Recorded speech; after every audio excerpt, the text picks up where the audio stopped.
Le pompage solaire photovoltaïque, c'est exactement ce qui fera l'objet de notre vidéo d'aujourd'hui. Il sera spécifiquement question de définir les besoins en eau, les calculs basiques, le choix de la pompe solaire, l'installation du champ photovoltaïque et le branchement de la pompe solaire. Si c'est une thématique qui t'intéresse, alors cette vidéo est faite pour toi. Abonne-toi dès maintenant pour ne plus manquer aucune de nos enrichissantes prochaines vidéos. Alors, on se retrouve juste après ceci. Imaginez entrer chez vous et ressentir immédiatement une ambiance de luxe, d'élégance et de modernité. Avec le luxe LED Premium, chaque lumière sublime votre intérieur et attire tous les regards. Offrez à votre maison l'éclairage qu'elle mérite. Contactez-nous dès maintenant à travers ce numéro pour vous faire livrer partout au Bénin. Pour ceux qui sont à Cotonou et à Calavi, nous vous offrons gratuitement l'installation. Comment définir le besoin en eau? Les clients qui nous appellent pour qu'on les installe des systèmes de pompage solaire utilisent généralement l'eau pour trois besoins. Nous avons premièrement le besoin pour... Nous avons deuxièmement la consommation à domicile plus la vente. Donc, ils vendent à ceux qui sont dans leur entourage. Et nous avons à la dernière position le besoin pour l'irrigation des champs. L'irrigation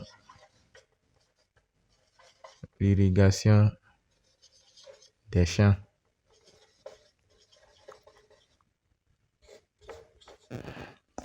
Donc, il y en a qui l'utilisent pour pouvoir irriguer les champs ou bien pour pouvoir faire du maraîchage.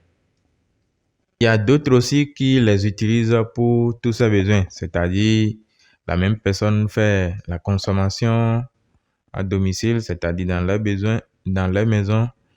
Ils utilisent aussi pour la vente et ils l'utilisent aussi pour faire l'irrigation.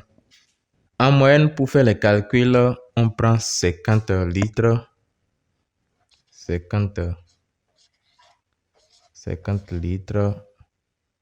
par personne par jour. Donc, si nous avons par exemple 20 personnes dans la maison, 20 personnes dans un domicile, ça nous fera 20 fois 50 litres. Ce qui va nous donner 1000 litres par jour. Ce qui est égal à 1 mètre cube par jour.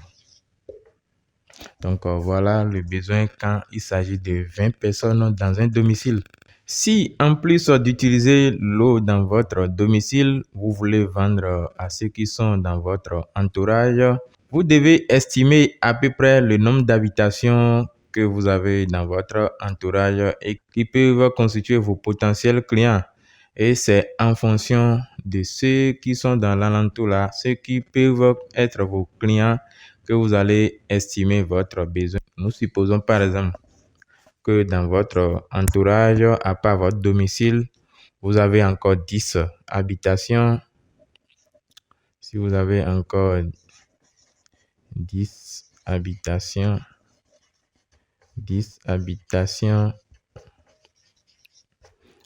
si vous avez 10 habitations qui sont dans votre alentour, alors vous allez estimer à peu près le nombre de personnes.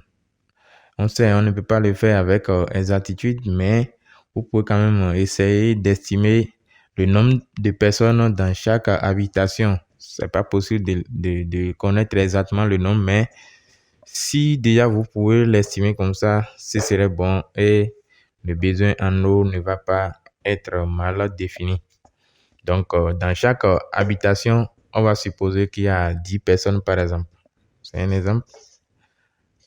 Si on suppose qu'il y a 10 personnes par habitation, alors Notre calcul va nous faire 10 habitations fois 10 personnes fois maintenant 50 litres. Puisqu'on s'est dit qu'on doit prévoir 50 litres pour chaque personne par jour. Donc, si nous avons 10 habitations plus 10 personnes et fois 10 personnes fois 50 litres, on va trouver 5000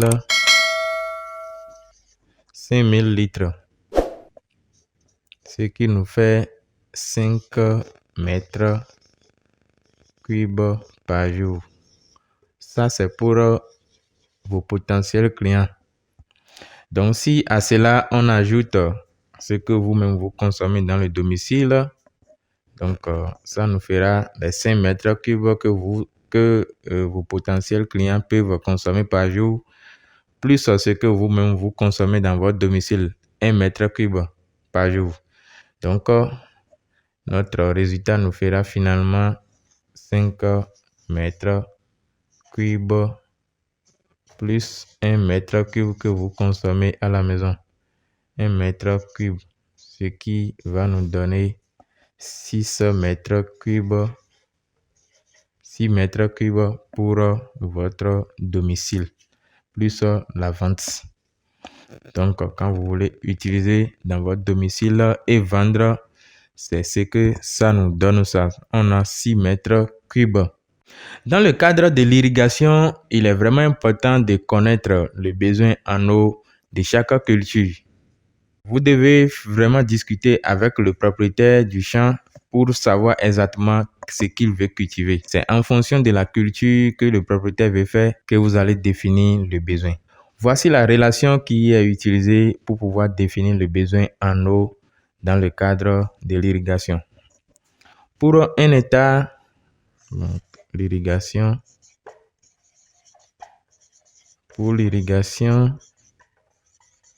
on utilise la relation suivante. Pour un hectare,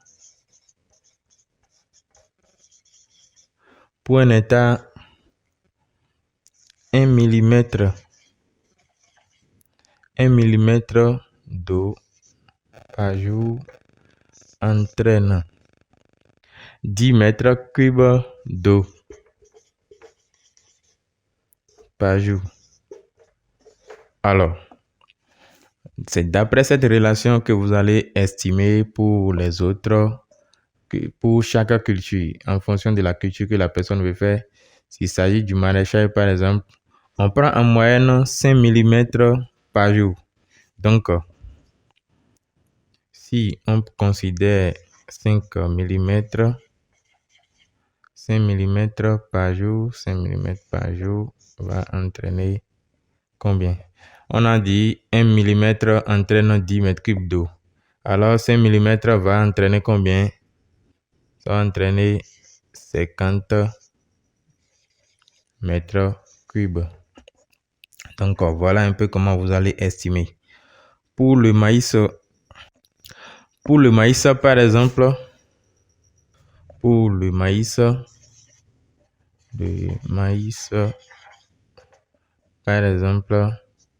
le besoin en eau est de 6 mm par jour.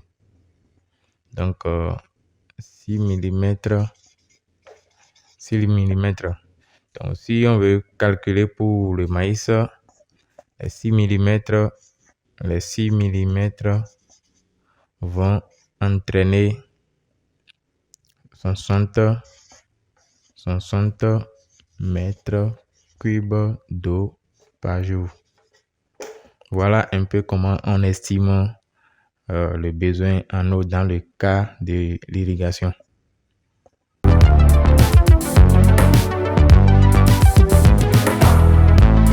Voici maintenant les calculs importants à effectuer afin de pouvoir choisir convenablement votre pompe solaire. Ici, nous allons écrire les données que nous avons.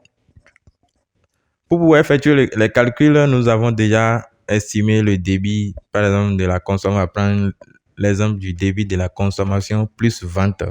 que nous avons effectué au niveau des besoins. Donc, on a le débit Q. Le débit qui nous donne 6 mètres cubes par jour. Nous avons l'ensoleillement, le temps d'ensoleillement T. Le temps d'ensoleillement T qui est 5 heures par jour, par exemple. 5 heures par jour. Le temps d'ensoleillement, c'est le temps pendant lequel notre champ photovoltaïque peut fournir un maximum de puissance. Donc, c'est ça le temps d'ensoleillement. Nous avons aussi le HMT, la hauteur manométrique totale. On va prendre un exemple de 30 mètres. Il y a d'autres qui vont se demander c'est quoi le HMT. Le HMT, c'est la hauteur manométrique totale. C'est égal à la profondeur à laquelle vous avez immergé votre pompe, c'est-à-dire la profondeur à laquelle la pompe est immergée, plus la hauteur à laquelle plus la hauteur à laquelle vous avez installé votre système de stockage. Donc, je peux dire par exemple, ça fait H profondeur, c'est un truc que j'écris comme ça. Ça fait H profondeur plus H stockage, la hauteur du stockage. Donc, c'est ça qui nous fait les 30 mètres.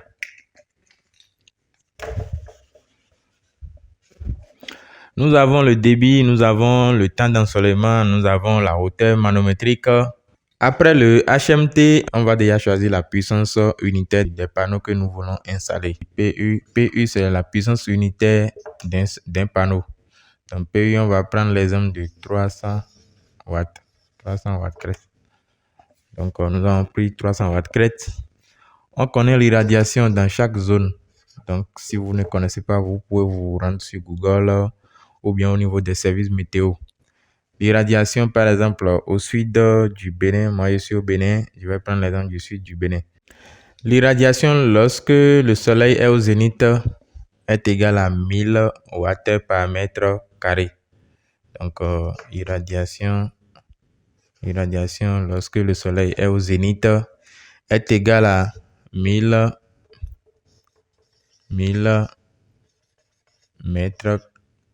watts par mètre carré. Mais pour qu'on ne fausse pas les calculs, on ne va pas prendre directement 1000 watts par mètre carré. On va considérer que le soleil n'atteint pas ce niveau pour que après on ne fausse pas les calculs. Donc, nous allons prendre l'irradiation même est égale à la puissance lumineuse. La puissance lumineuse fois le temps d'ensoleillement. La puissance lumineuse, on va considérer 900 fois notre temps d'ensoleillement 5 heures. Ce qui va nous faire 4500 par 4500 watts. 4500 watts par mètre carré. Watts par mètre carré. Donc, ce qui va nous faire 4,5 kilowatts par mètre carré. Donc, voici l'irradiation que nous allons considérer. 4,5 kilowatts par mètre carré. Donc, notre irradiation est égale à 4,5 kilowatts par mètre carré. Nous pouvons estimer le facteur de performance des panneaux solaires et des pompes. Facteur de performance des pompes solaires qui est, disons, 0,8. Donc, c'est le facteur de performance des pompes solaires. à peu près 0,8. Maintenant, nous connaissons également le rendement des pompes solaires. À peu près, le rendement des pompes solaires tourne à peu près de 70%. 70%. Le rendement des pompes solaires. Voilà un peu les données que nous avons. Alors, si nous avons toutes ces données à notre disposition, il est question maintenant de définir le nombre de panneaux que nous allons installer. Nous allons définir maintenant le nombre de panneaux solaires à installer. Le nombre de panneaux solaires à installer, ça va nous faire d'abord la puissance de tout le champ photovoltaïque. Donc, la puissance du champ photovoltaïque divisé par la puissance unitaire d'un panneau, c'est-à-dire la puissance d'un seul panneau. Nous connaissons déjà la puissance d'un panneau qui est égale à 300 Wh, alors que nous ne connaissons pas la puissance du champ photovoltaïque. On ne connaît pas encore la puissance de tout le champ. Donc, la puissance du champ va être égale à l'énergie en kilowattheure divisé par l'irradiation fois le facteur de puissance, le PR. On connaît l'irradiation qui est égale à 4,5 et on connaît le facteur de puissance qui est 0,8. Mais on ne connaît pas l'énergie.